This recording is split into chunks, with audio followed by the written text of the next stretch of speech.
Good afternoon, everyone. Thank you so much for joining us. I'm Gisele Herren. I'm a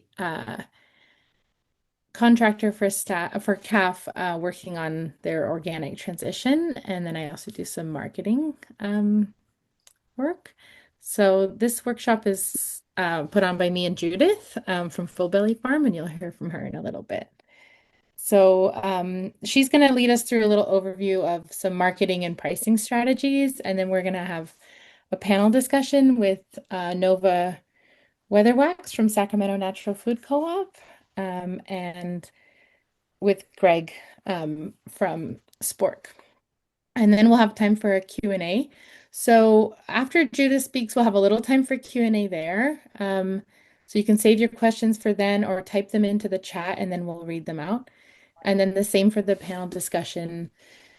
You're welcome to save your questions for afterwards, and then you can unmute and come and share them with us, or you can type them into the chat.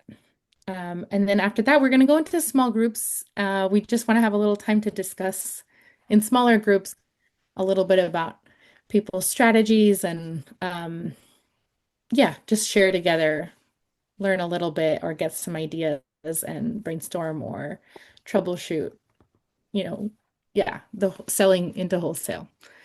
So I think we can, and then we can come back after that and if there's any more questions that came up in that process or sharing some of the highlights from the small groups is what we'll do there. So next slide. Oh, I guess I already said, so from Spork, we have Greg and also Claire is here too, so she might chime in. And then there's Nova from the Sacramento Natural Food Co-op. And then in the small groups, we have some extra hands to help from CAF. We have Grace Jackson, who's part of the Farmer Services team, and then Michelle and Claire, who are on the Farm to Market team. So next slide. So yeah, I think now I'll pass it off to Judith, who's going to lead us through a little overview. Hi, everybody. Thank you for coming. I hope this turns out to be a worthwhile panel for all of you. Plenty of time for discussion. I've been, working at being owner and principal at Full Belly Farm for many decades, and now also teaching at FarmLink and working for CAF. And we're just going to go at first through a little bit of an overview, talk about some of the different marketing channels from your answers just now to the poll, and also from what you said when you signed up for this workshop. We know that a lot of you are selling in many different marketing channels, farmers markets, farm stands, and food hubs were some of the top ones that you identified when you signed up for this workshop. And then there were a handful of you who are selling to wholesale distributors already. And from that poll, it looked like actually maybe a larger percentage in the group that's here today. So we'll just talk about some of those different channels before we focus in on wholesale, talk a little bit about pricing strategies, and then a few examples. So one of the things that is good to think about for any marketing channel that you're selling into is that it's really key to develop relationships with your customers, the people that are buying from you, and build up build up a trust that you trust them to ask them about prices and know that they're being honest, and that they trust you to deliver when you say you're going to sell them a certain thing of a certain quality at a certain time. So that's like kind of one of the fundamentals of any kind of marketing channel. And you can help to do that by not only being consistent and trustworthy, as I just pointed out, but also build relationships with your buyers, perhaps visiting them in person. And those of you that are at farm stands or going to farmers markets obviously have a great opportunity for doing that. But other things you can do are potentially offering farm tours for your buyers or figuring out ways to develop marketing products or branding products that educate your customers about your farm. And of course, always be thinking about describing why your products are special. A lot of the folks here are probably selling into local markets. If you go into wholesale, that's less the case, but that's one selling point, perhaps. You know, if you're thinking about wholesale, one of the strategies that the commodity growers use is that they undersell everybody so that they can control the market that way and then get rid of their competitors. That's not a strategy that the people in this room, as part of a workshop of small farmers, are going to be doing. So we're going to be talking about ways to get into that wholesale market that are based on trust and developing your own brand and business identity, telling your story. Those are things that we talked about in our last marketing workshop that was in person. And we would recommend you to always ask for a fair price. We want all of you to be paid fairly and that have the skills that allow you to do that.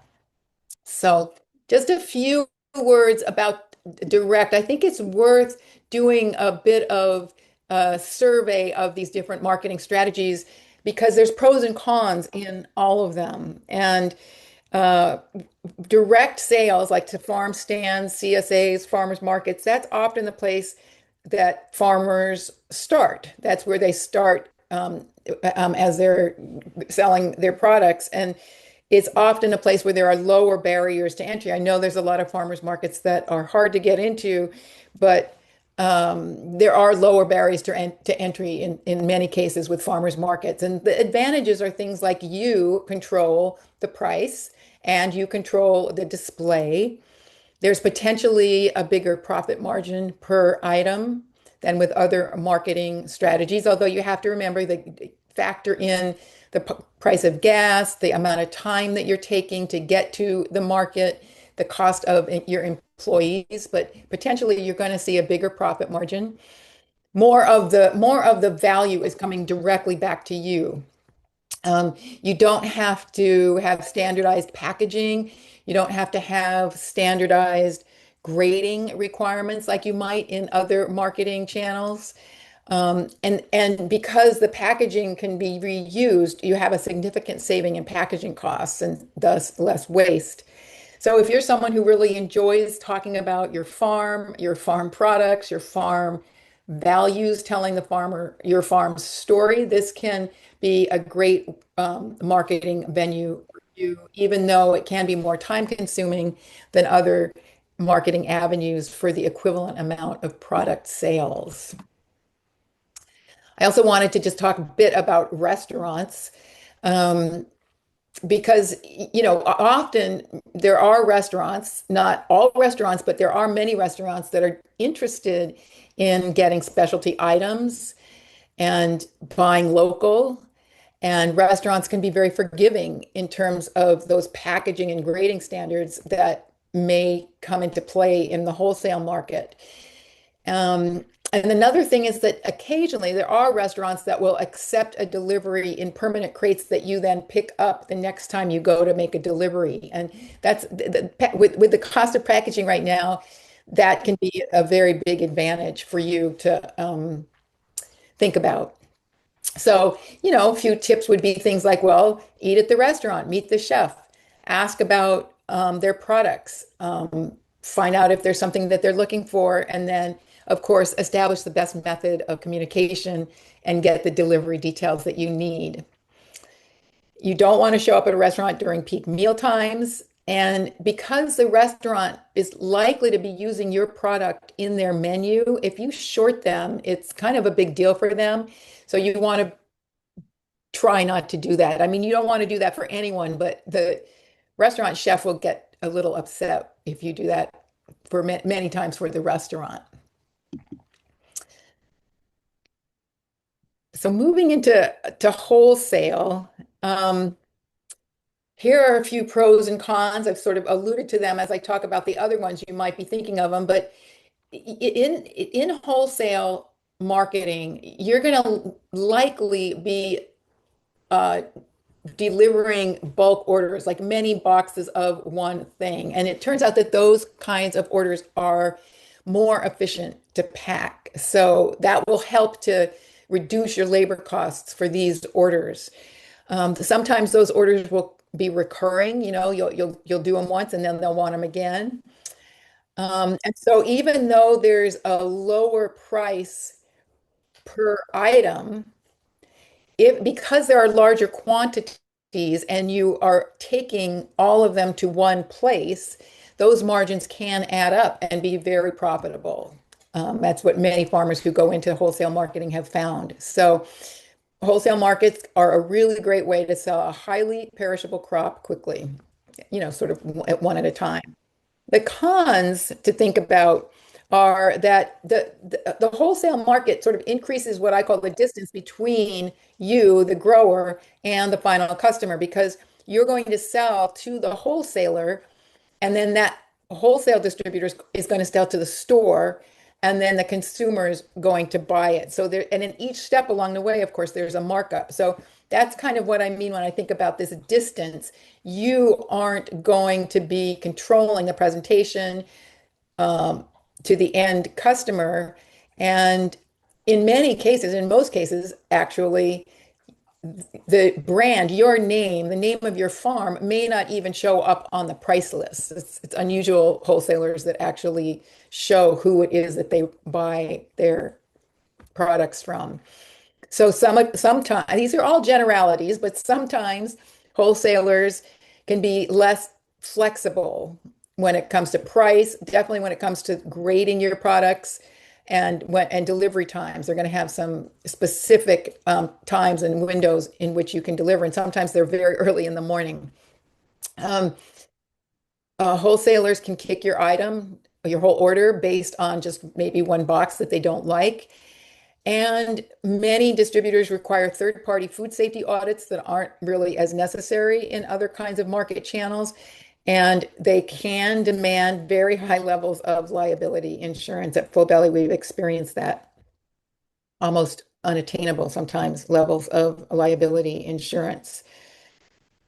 Um, so just sort of a few tips to think about are that you can ask those distributors to send you their price sheets. They're not always going to do that, but it doesn't hurt to ask because that can really help you when you're thinking about your price to a wholesale distributor. And when you do start working with someone and building up a relationship and start making deliveries, you want to make sure that with every order, you're clear in advance about the price that they're paying, the pack size that they want, and of course, what their delivery schedule is. And, so of course, many of the distributors are going to send you a PO, a purchase order, or they might just send you an email. So you want to make sure that you've got a clear order in advance. And I think, and again, it's a generalization, but I think these buyers are going to value consistency. And they may want a high volume supply with clear communication about the length of time that you're going to have your product and how much you have available. So, you might want it. I see that many of you are selling into a number of different places, channels, marketing channels, and that's really smart because you're having diversity that way. And so, in terms of wholesale buyers, it might make sense for you to figure out which items you grow really well and that you can grow in higher quantity and think about maybe starting by selling those particular items into wholesale markets. So just a few comments about pricing. And there's a lot of resources and more discussion about this coming up. But here are just a few themes to think about.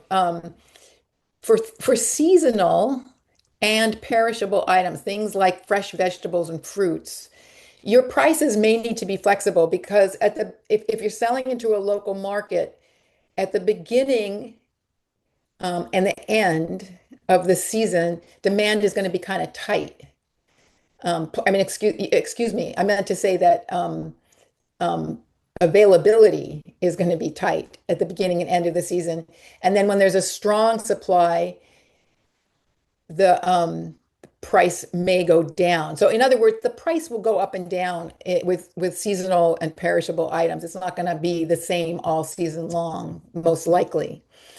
And there's a lot of resources out there that help you figure out what your cost of production is, and a lot of advice about doing that, because if you know your cost of production, you can make sure that you're selling above that cost and not losing money when you sell your products. And if you're a very diverse farm and growing many different things, it's going to be more difficult to do that. But if you only have one or two crops, knowing the cost of production is something that will be very helpful. We also suggest that you ask other farmers about their prices because those kinds of strategies can be really helpful, strategizing together, thinking together about the prices. And, especially when you have farmers that you trust and you're collaborating with. And then also keep in mind that many stores buy from both distributors and direct from farmers. This is for those of you who are selling into stores. Um, so when you sell to the distributor has a markup. They increase the price before they put it on their price list available for stores to buy. And if you're selling to the store, you kind of want the price that you're selling it to the store to be more or similar to the price that the distributor is offering it to the store. Like if the distributor can offer it to the store at a lot lower price, it's going to be hard to convince the store that they should buy your product from you directly.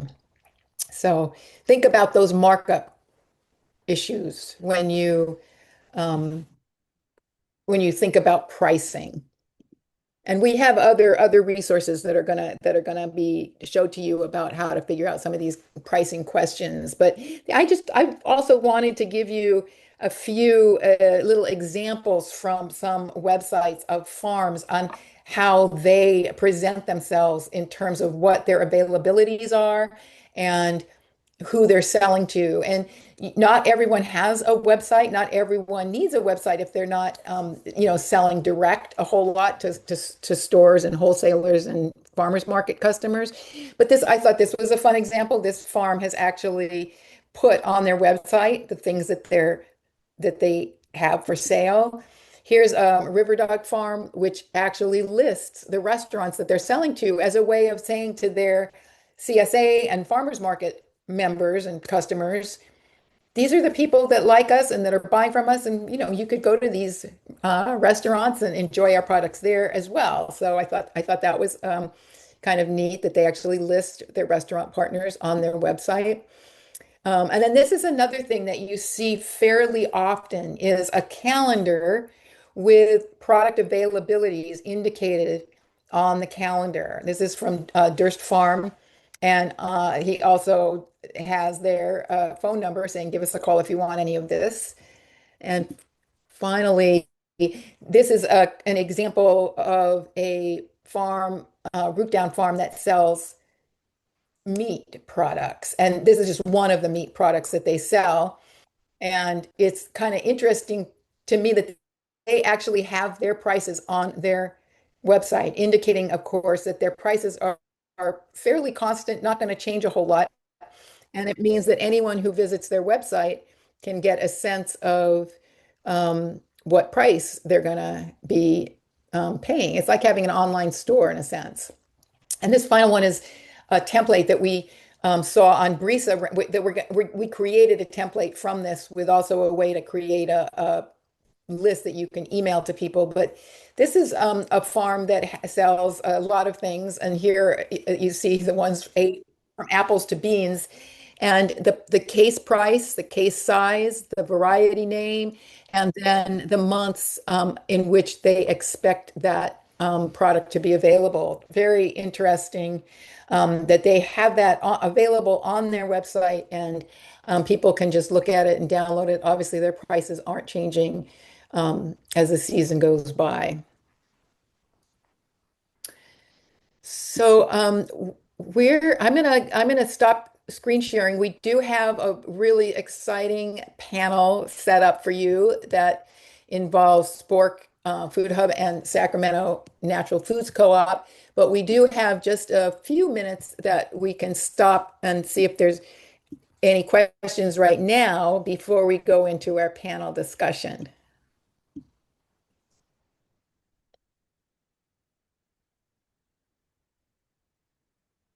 Yeah, if you have a question, feel free to just unmute yourself and ask. There was no questions that came up in the chat, Judith. So I guess we'll see if. I have one question, Judith. Oh, sorry. So I was wondering, is there a basic like minimum quantity that is considered wholesale? Not really, and probably it depends on the wholesaler. Um, and in some ways, the technical description of a wholesaler is basically someone who buys direct from the farm or ranch and then sells it to a third party, right? And there are some wholesalers, like Giselle, I bet Fruit Queen would be in this category. They do that, but they'll buy very small quantities. Yeah. So it really depends on who it is that you're working with. And so those are the kinds of questions you're going to want to be thinking about as you develop these, go into these markets. It's a great question.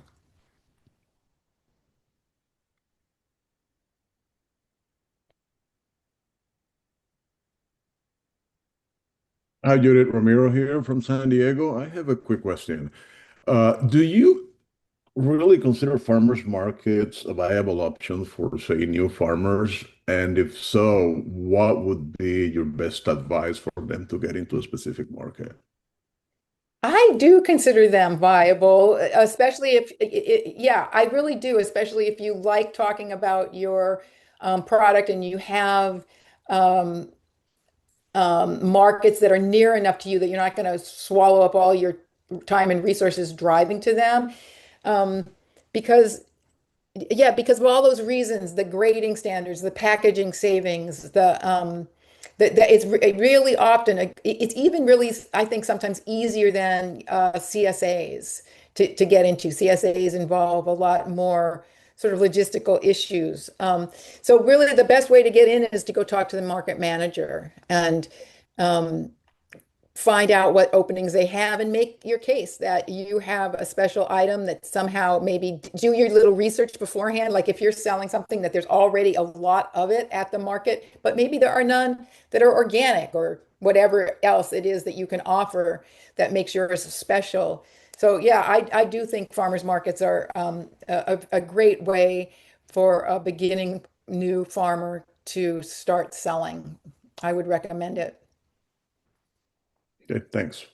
Oh, of course. Okay, I think time-wise we should move on now to the panel. There was one more question, but I think we'll come back to those when we have our next Q&A. So should we start with Nova? Would you like to take it from here for your talk? Yes, if I can unmute. Yeah, You got it. you got Okay. Can everybody hear me? Yes, great. Okay. How much time do I have? About 10 minutes? 5? 10 minutes. Sounds good. Okay. Super. So a little bit about me. I'm the merchandising director for Sacramento Natural Foods Co-op, which is a weird title for what I do. Generally, I oversee all of the vendor relationships for the store, including produce department. And I started at Veritable as a warehouse worker 24 years ago. So I've been in organic for a long time. It is my passion. I don't get to work with the produce vendors too much in my role right now. But the co-op owns Blue Heron Farm, which is a citrus farm right next door to Full Belly, and I've been helping doing some of the admin stuff for that and some of the sales. So we really appreciate the help from Full Belly. They've been amazing supporting Orlando out there. So I am kind of on the wholesale side also, which is an interesting learning experience for me. Okay, so I'm just gonna go through the questions. I had Fred, who's our produce manager, give me some details because I'm not deep in the buying right now for that department. So about the store, we're a 52-year-old co-op. We've been in probably 4 different locations, but we're in Midtown in Sacramento. We do probably 52 or 53 million a year all told. and we're about 17,000 square feet retail space for the entire store. Our produce department does about 40% of our sales, no, 20% of our sales, which is still quite a lot. It's a very productive and fast turning department. We are 100% organic. We don't carry conventional. We prefer not to work with warehouses that do both, which kind of cuts NorCal out of the business, but we take yams from them, which is great. So, and then we also will take wild harvested stuff like ramps and fiddlehead ferns and mushrooms and things like that as they come to us. And we source from here in town. We buy a ton of food from Full Belly Farms and the Cape Valley in general. Obviously, I'm a big fan. And you know, our scale is we work with Earls and VV and a couple other wholesalers around OGC a little bit lately. And we also work with, you know, farms that have 2 items and are only available, you know, for 6 weeks of the year. We have a really pretty strong list of folks that we've been in partnership for a long time. And then we have, you know, folks that are just like brand new and exciting. And, you know, there are changes in the market.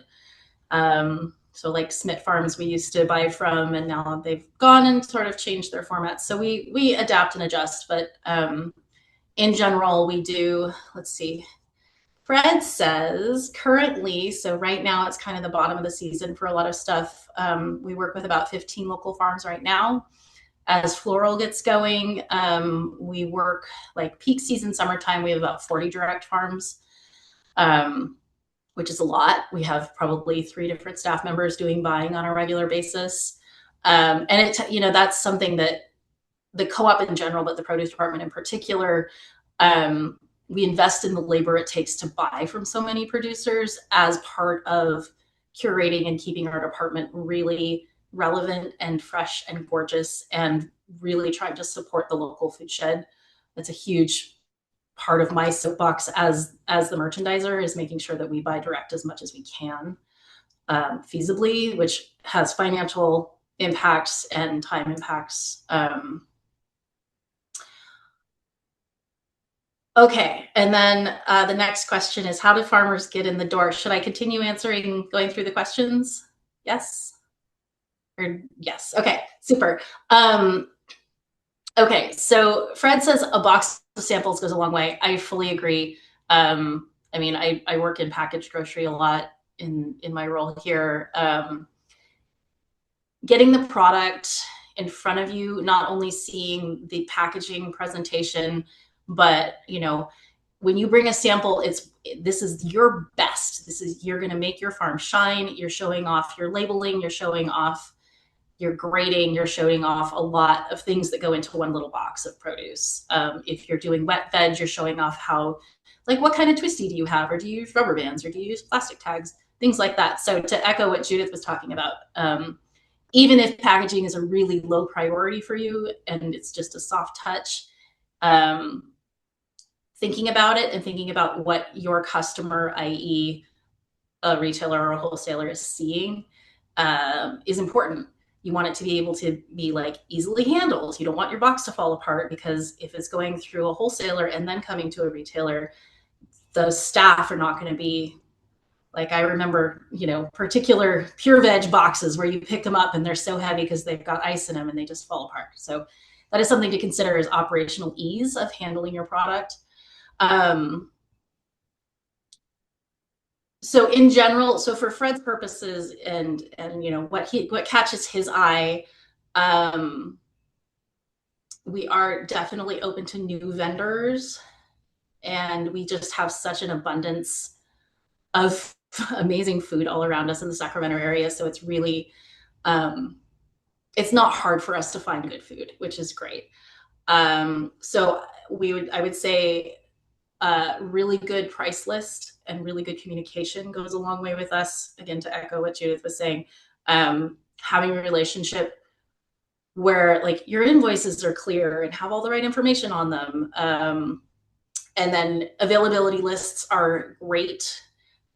Even just the timing of when you send your list is important, because Fred will walk around and do his inventory in the morning and make lists of what he's going to buy for the day. And if he doesn't have your list by 6 a.m. on Monday morning, he probably will buy that item from someone else, unless he has you in mind. So there are some things to be done, just brass tacks, like getting on the phone with him, talking about what you're doing,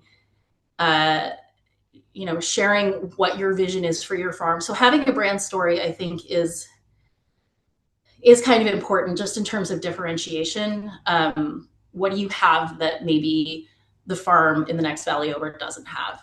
And then, okay, yes, he says consistent communication is really useful. And as someone who does buying regularly, and I work with the 500 vendors that we have, 1,000 vendors that we have in the store, it's really, really important that there's clear communication and that you follow up and do what you say you're going to do. Because, like Judith was saying, trust that you're going to show up with the product that we're expecting at the price we're expecting.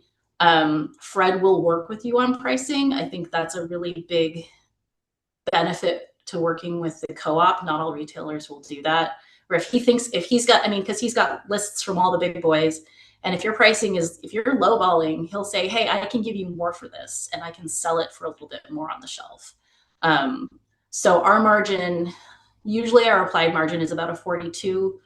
And then I guess he goes up to 50 depending on what it is. So we blend margin. We will work with you on pricing. We'll maybe sell it for a little bit less. So we'll treat it as a loss leader rather than, and then we'll mark up something else a little bit to make up that gap. But in general, as a business, the co-op, and I think most of the co-ops in the region, will work with you on pricing. And pricing in produce is so fluid that it really is possible. It's a doable thing. Whereas, in commodity grocery, it doesn't really work that way. And then ultimately, quality is a really big thing. We don't buy number 2 unless it's going into our deli. However, that said, we do take imperfect or irregular product. Like we only sell in nonce carrots bulk these days, and they're all kinds of shapes and sizes, and it's great, and people love them. So there's a variety of stuff that we would stock that maybe like a Target or a Rayleigh's wouldn't, just in terms of cosmetic. But quality has to be high. The food has to be fresh. It has to have a decent cold chain. It has to be at temp when it gets here. And, the longest shelf life we can get. And we're really lucky that we are so busy that we, food can be relatively perishable. It doesn't have to be like, that bell pepper that comes in so hard that it's good for 8 weeks. It doesn't, we want beautiful, fresh, fragile stuff. Okay. And then for specials, we definitely will do specials. You just have to work with us on pricing. Sometimes we'll do a volume deal. So it's like, we'll take half a pallet. If you give us a little bit of a lower price, we can sell it at a lower price and move that volume. He gave me a very detailed example, so I'm not going to go into that. So that's pretty much my notes from Fred. We have the luxury of having a really big refrigerator space. We have a really nice prep room. We're able to, our expectation is that we will trim and soak wet product when it comes in the door. We do a lot of handling. And the team is really skilled. So it's something that I really love, that I get to work in a store where I walk through the department and I'm not pulling stuff off the shelf, which I will do. I will call as I shop, and they hate that. But in general, our co-op and co-ops like ours are very farmer friendly, and we will work with you. And if you bring us something that is gorgeous and unusual, beautiful. I was on a panel with Ed from Magpie at CLBL. last summer, and he said the same thing that I'm going to say, which is don't grow celery, don't grow commodity stuff, grow beautiful specialty stuff. I mean, Phil Belly's list has the most amazing heirloom varietals, and that is what we love to take and love to move through, and support the fact that those can exist in the food system here. So, you know, beautiful peppers, beautiful greens, citrus is fabulous. And you know, we buy the broccoli and the celery and the potatoes from the big boys, and you know, the beautiful perishable stuff is what we want from you all. We want, you know, the specialty items that really make the region shine and that people love taking home and eating. I think that's all I have. Great. Thank you so much, Nova. That Sure, was absolutely. a good rundown of. Yeah, Someone was thank you. asking what a co-op is. Do you want to give okay. like a little short, just For sure, really quick. So SAC Co-op is a consumer co-op, which means we have 11,000 community members who own the business. So it's structured. So a consumer co-op, you buy in, and so your $300 is part of our equity. And then yearly we have an election to vote in the co-op board. We currently, I think, have 9 board members, which is a lot. So if you're a member, you get to vote for the board members who then drive the business. So the board is the boss of my boss, who is the general manager. And so theoretically, it's a democratically run business. We are for profit. We're not a nonprofit. We're running a grocery store.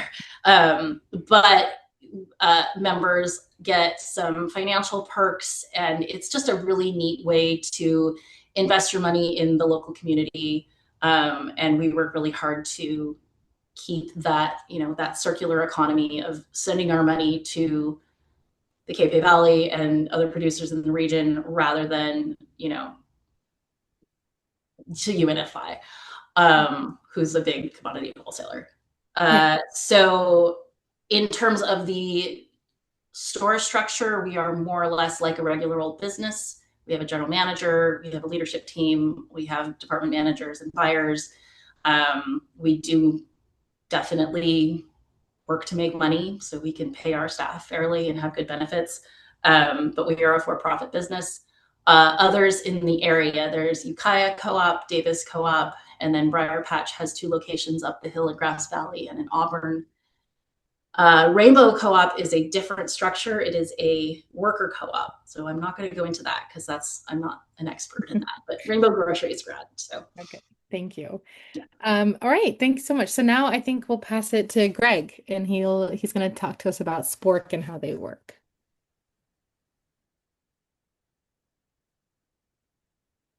Yeah, thanks everyone. Thanks, Nova. Big fans of the SAC Co-op and what y'all have been doing for a number of years, and the Davis Co-op mirrors that as well as a lot of other organizations. So we really appreciate that.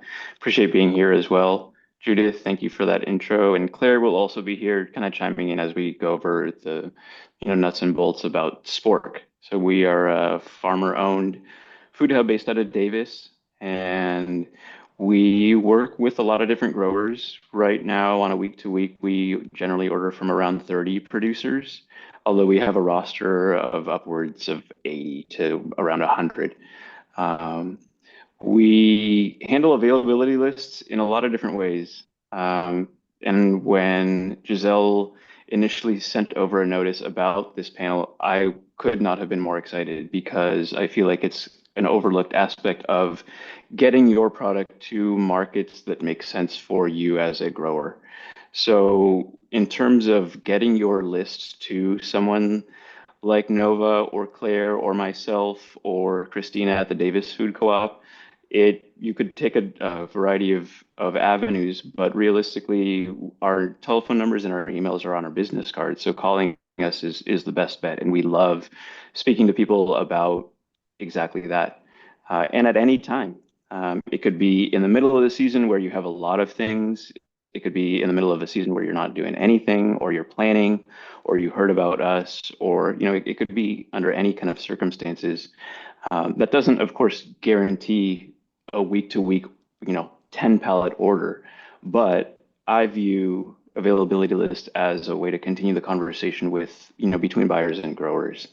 So seasonally, and the example that you pointed out from Brisa is an excellent example of that, because it highlights what's coming, what's featured now, how many cases on a pallet, if you are interested in purchasing as a pallet, or if you're not, if you just want to snag a couple cases, it's very clear how much that will cost you.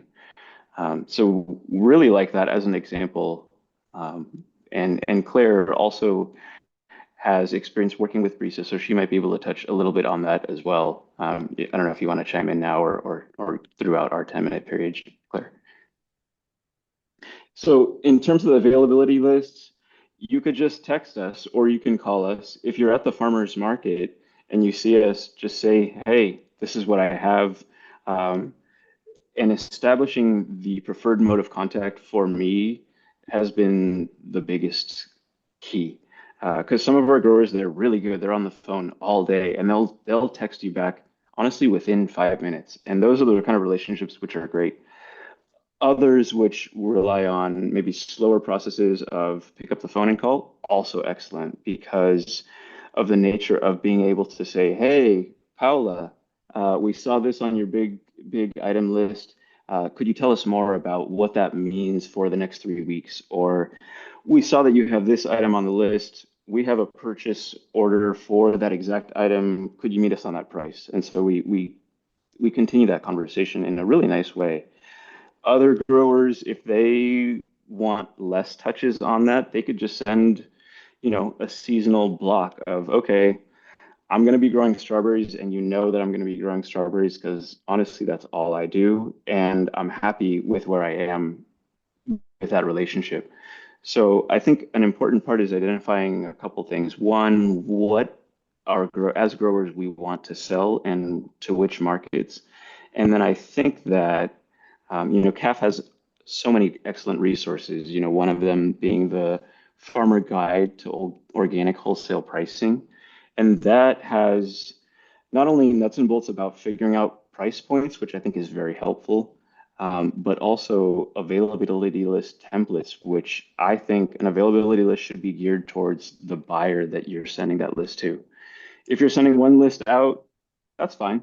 But if you have the chance to be able to see, okay, with this buyer, I want to move this item during this time, then you can tailor it a little bit more specifically. And then on our side, when we see, oh, okay, this farm has listed this item for a couple of months now, the number available has not changed. Let's see if we can get them an order and incorporate them into our programming to be able to move that out, clear their fields. They don't have to store it in their coolers. And we move on, both with what they have for the next period, as well as, oh, okay, we moved that. How was that for you? And how can we improve that relationship? Because at Spork, we have a lot of growers and we like all of you. But it's very difficult to get everyone a huge order all the time. But through the availability lists, I feel like we're getting a better sense of when we can lean on who for what items and what kind of price points works well to be able to satisfy our customers and the farmers. Moving And I'll through. chime in here. Oh yeah. That also helps us plan programming. Like if we know, we've had conversations with growers and we know, oh yeah, 3 or 4 growers that we know and trust and love are planning to grow X crop. And then when we're putting together programming with maybe a larger buyer who wants to do a harvest of the month program, we'll think of those. So just having an ongoing conversation with growers of like what they're interested in growing or what they're planning to grow, then that helps us a lot build programming around that. Can't always do that, but that's a really fun thing to be able to do sometimes. Also, I'm going to put my hood up. I'm outside. Please don't take it as like grumpy body language. I'm just cold. Well, yeah, Claire, I appreciate you mentioning that. And I think that also connects with one of the questions that I saw pop up about size when, approaching a food hub, because sometimes there might be this idea of, oh, okay, if I'm selling to a wholesale market, I need to have 20 pallets of bok choy available now. which if you do, that's great. We want that. Like specifically, we do want that right now. But also there are Baby bok choy. baby bok choy, but there also are certain times where we're looking for certain things. And so even if you just have one case of it, whatever the item might be, it's helpful for us to have those conversations to incorporate you with those programs. So the size and the scale varies with our programming and then also with regards to the farms that we like to source from. So I would encourage anyone who is interested to reach out, both to the co-ops and to the food hubs, because we want to get a sense of what is available and in what quantities, and see which growers we maybe are neglecting, or which growers we want to continue to crop plan as we get into seasonality, or thinking about, I know it's February, but if we're already thinking about Thanksgiving, so if you're thinking about that, contextually, the season dictates a lot of our decision making and who we reach out to, as well as the availability lists that do get updated over time. And we So, also, I mean, I feel like people are often surprised to learn that we will work with like very small, very, very small farms. I think maybe they hear like distributor wholesale and they think it's got to be a pallet, but like we will buy one case. And we love having like relationships. I'll touch on this a little more, but and Greg has mentioned it, just like really free flowing communication with our growers, such that a small urban farm can text us or call us and say, "Hey, can you help me move 2 cases of purple daikon?" And we'll be like, "Yeah, let's make that happen." We obviously never can't make promises, but we do have our sales team is also very like involved and communicative with our buyers, and they have certain buyers that are like excited to hear, "Oh, we have one case of this product from this farm. They're really interesting. Would you be interested?" And they're buyers that are excited about the mission and excited to do that. So they'll work that into their menu planning. And then to continue the talking about the ongoing communication with growers. Yeah, we really we don't want to, we know farmers are busy and also they don't always have service in their fields. Totally get it. But like the more you're able to communicate with us and willing to, I mean, again, if it's just like this is annoying and not worth the sale, then that's your prerogative. That's fine. even But even the that's good more communication. totally, yeah, just be like, I actually can't deal with you calling me all the time. Like we love that. Be like, okay, we'll email you once a week. But the farmers that are comfortable and able to communicate with us like on an ongoing basis, that those partnerships just end up stronger, because we can rely, we can get in touch with them and say, "Hey, what's your sizing on this one thing we need? Can you send a picture?" And then we're more likely to be able to sell that. And likewise, they can call us and say, like, "I have so much cabbage. I really want to get rid of my cabbage. I'll give you a really good price." So those are like that's the type of stuff we really cherish, being able to do. And that doesn't directly relate to the size of the farm. We have those kinds of relationships with small farms, but also with really big farms who have just have really involved and available sales people. Shout out to Paula. Yeah. Yeah, thank you. Maybe one thing we didn't touch on yet was like how you guys work out pricing. Yes. Yeah, so for pricing, we do use a competitive pricing model. So we encourage our growers to communicate with other growers, and we're happy to generally provide context for price points based on the commodity and during the season, right? Another thing too is the price points, as Nova mentioned, in produce are very fluid. And so we also encourage that weekly check-in with the grower with regards to pricing, because it does change, maybe more so in our environment than at the co-ops per se. Thinking about specific programming that is going to be crazy volume but only for 4 months, or thinking about programming that is more on a week-to-week basis where you want to get a consistent order. So we encourage and we love it when farmers set their price, and we want to give them the resources to be able to do that with an eye on the bottom line. in terms of understanding the transportation costs, the cost of the packaging, whether that's a box or a liner. And then that comment earlier about the crated items, we love offering that when it makes sense, or if we can take items in a bin, that is outstanding. So I think all of those things become options the more that we communicate with the growers about what they're willing to do, how much they have, and where they're pinched in terms of either price or volume.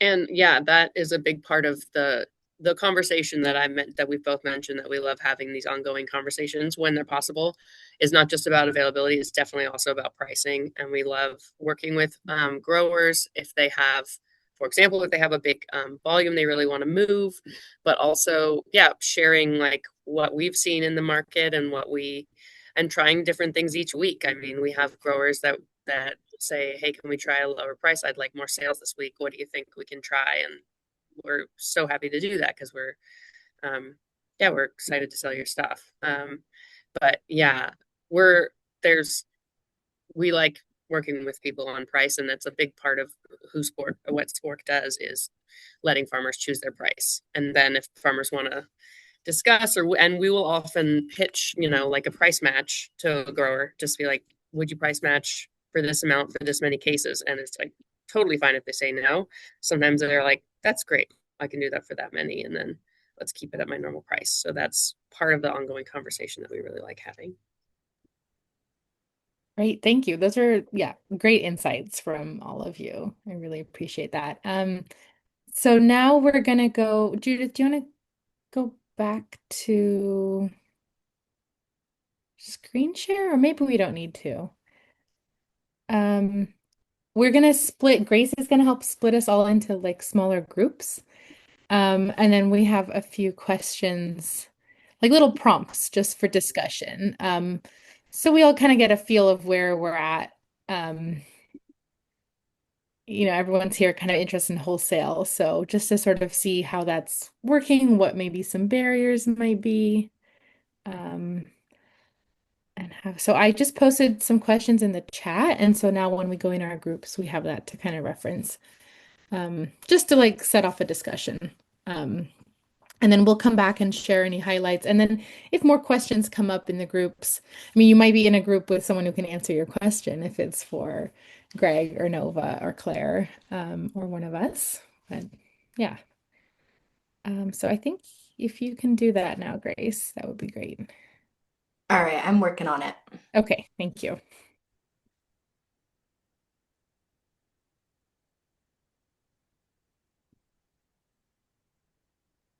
While I'm working on that, I know Judith, you answered a lot of questions in the chat. I'm just wondering if there's anything you wanted to highlight about those questions Yeah, there or were questions.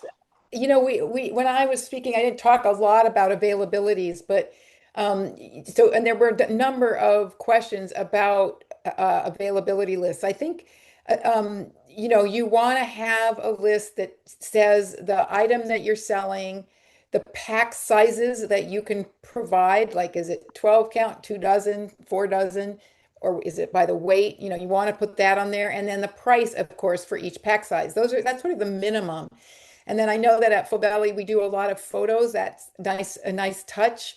And of course, the contact information for your farm. And there's questions about, well, how often do I need to do that? Well, of course, if your prices change, in general, you might want to send out that list again. But our practice is that we want to keep that communication with the buyers happening, right? We want to be talking all the time to our buyers. It's a big effort to sell your product, and so we do sell our list. We do send our lists out regularly, and we kind of make sure that if we're hoping to get a sale to a certain place or expecting to get an order, we'll send a list that corresponds, a couple days beforehand to the timing of that delivery. So all of these things are generalizations, and they really depend on your customers and your items that you're selling. So there's no for sure answer. A lot of it is stuff that you'll find out as you get started and get working on it and figure out what works best for your buyers and for your workflow? Oh, actually, yeah. Oh, I think we were meant to have a little Q&A actually, but yeah, I think Judith talking about some of the answers is great. Sorry. If I could just also mention along those lines, the pack size and the case price are so important, because a lot of times if we list things as a per pallet price, it doesn't really translate. But at the co-op, when we're ordering for the wet rack, we're not looking at 3 months at a time. We're looking for that week. And so that note, Judith, about, is it a 24 count? Is it a 12 count? Do we have the capability to do a 12 count and still make money considering the box price? All those things are really important. And if you can work with who you're selling to, that is where I've seen growers experience the most amount of success and longevity. I remember, when Fiery Ginger started sending some of their lettuce, and Picnic Table, also another farm based out of Davis, started sending their lettuce to the Davis Co-op in these bins. It was a dream because we didn't have to collapse any of the boxes. They didn't have any of that. They just brought it, and we matched up the timing. But I think within that, there are a couple things, the timing, what works for you and what works for the buyer. I'll chime in there. Similarly, case price, you got to know how much you're getting in that box so that they can find out the unit price and what the shelf price is going to be for retail buyers. That's super important. And I think also the interchangeability from grower, right? If we have most folks giving or harvesting 24 count carrots, and you also do your carrots in a 24, it's easy to substitute and maybe easier to get your foot in the door. But if you're packing something like a 36 count, it might make a little bit more work for buyers who they're dealing with a lot of different availability lists, and converting that to their language is an additional challenge. So I think reaching out to the buyers and seeing what the preferred pack size is a good first step. Yeah, and there's sort of standard sizes and pack size and pack quantities that you'll sort of get to know, and they correspond pretty well with the standard boxes that you end up being able to purchase for farms and agriculture. So these are things that you'll get to know over time. And also, if you reference the lists of like Earls or Veritable, they kind of do things differently. But when you have a lot of items, you want to sort them by category or alphabetically, so they're really easy to find.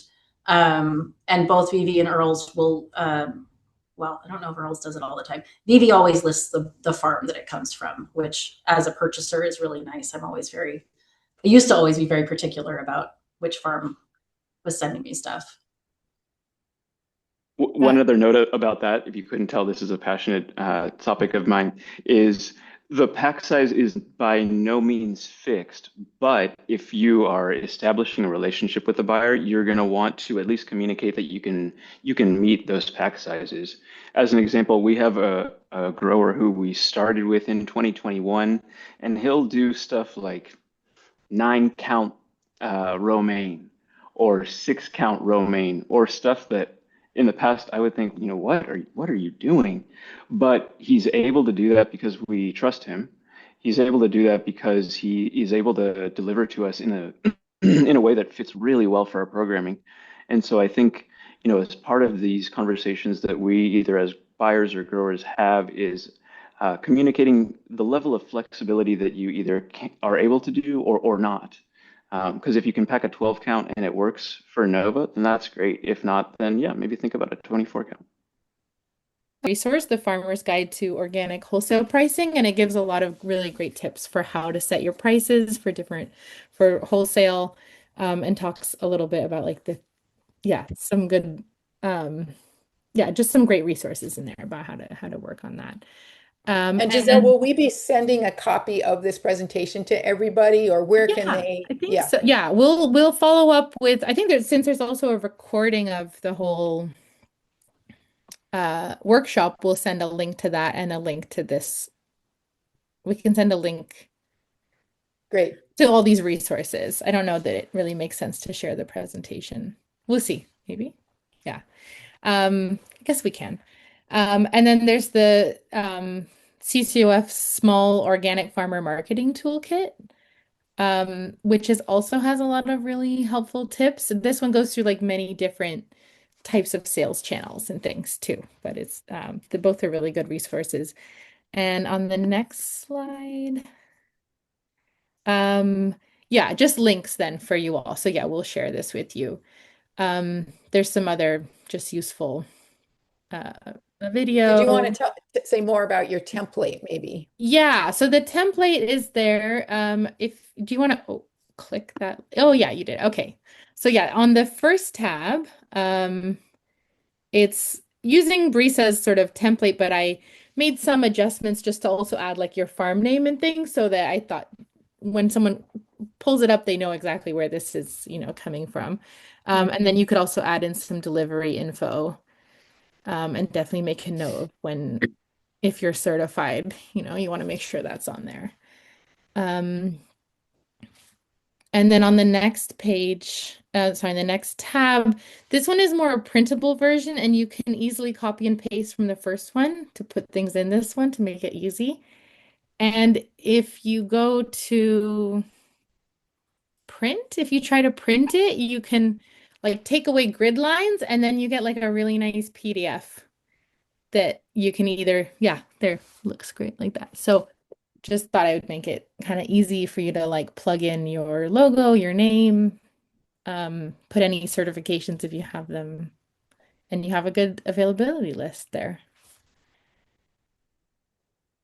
So yeah, you could just make a copy and then make it your own. Edit as you wish.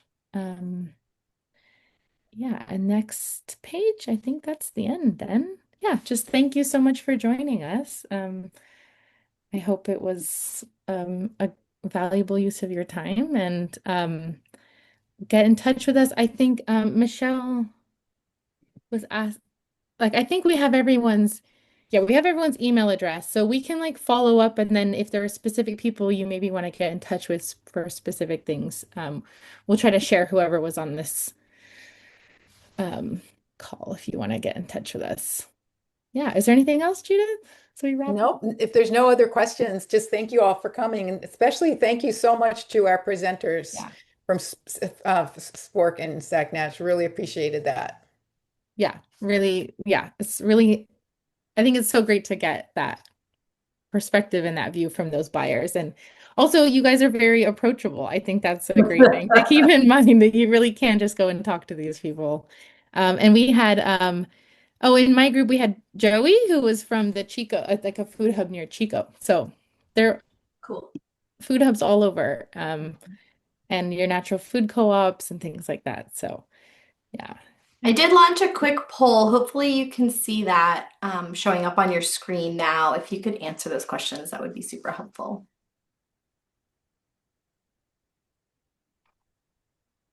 In the meantime, while people are doing that, I know Michelle had a question in our group that we didn't get a chance to ask, but she said she's curious about marketing materials and wondering if folks do things like marketing materials, and if so, what do they use?